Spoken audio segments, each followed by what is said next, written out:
നമ്മളിന്ന് ധ്യാനിക്കാൻ പോകുന്ന വചനം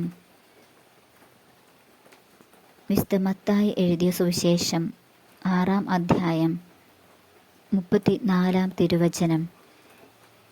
നാളെയെക്കുറിച്ച് നിങ്ങൾ ആകുലരാകരുത്.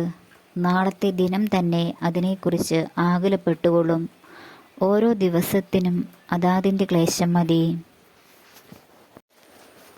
വിശുദ്ധ മത്തായി എഴുതിയ സുവിശേഷം 6-ാം അധ്യായം 25 മുതൽ 34 വരെയുള്ള തിരുവചനങ്ങൾ. ദൈവപരിപാലനയിൽ ആശ്രയിക്കുക. ഞാൻ നിങ്ങളോട് പറയുന്നു, എന്തു ഭക്ഷിക്കും, എന്തു പാനം ചെയ്യും എന്ന് ജീവനെക്കുറിച്ചോ എന്തു ധരിക്കും എന്ന് ശരീരത്തെക്കുറിച്ചോ നിങ്ങൾ ഉത്കണ്ഠാകുലരാകേണ്ട.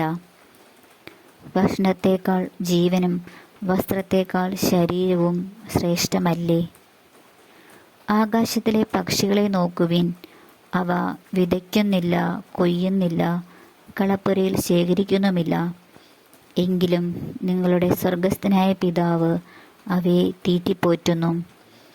അവയേക്കാൾ എത്രയോ വിലപ്പെട്ടവരാണ് നിങ്ങൾ. ഉത്കണ്ഠ മൂലം ആയുസ്സിൻ്റെ ദൈർഘ്യം 1 മുഴമെങ്കിലും കൂട്ടാൻ നിങ്ങളിൽ ആർക്കെങ്കിലും സാധിക്കുമോ? വസ്ത്രത്തെപ്പറ്റിയും നിങ്ങൾ എന്തിന് ആകുലരാകുന്നു? വയലിലെ ലില്ലികൾ എങ്ങനെ വളരുന്നു എന്ന് നോക്കുക. അവ അധ്വാനിക്കുന്നില്ല, നൂൽ നൂൽക്കുന്നുമില്ല. സത്യമായി ഞാൻ നിങ്ങളോട് പറയുന്നു, സോളമൻ പോലും തൻ്റെ സർവമഹത്വത്തിലും ഇവയിൽ ഒന്നിനെപ്പോലെ അലങ്കൃതനായിരുന്നില്ല. അതിനാൽ എന്തു ഭക്ഷിക്കും, എന്തു പാനം ചെയ്യും, എന്തു ധരിക്കും എന്ന് വിചാരിച്ച് നിങ്ങൾ ആകുലരാകേണ്ട.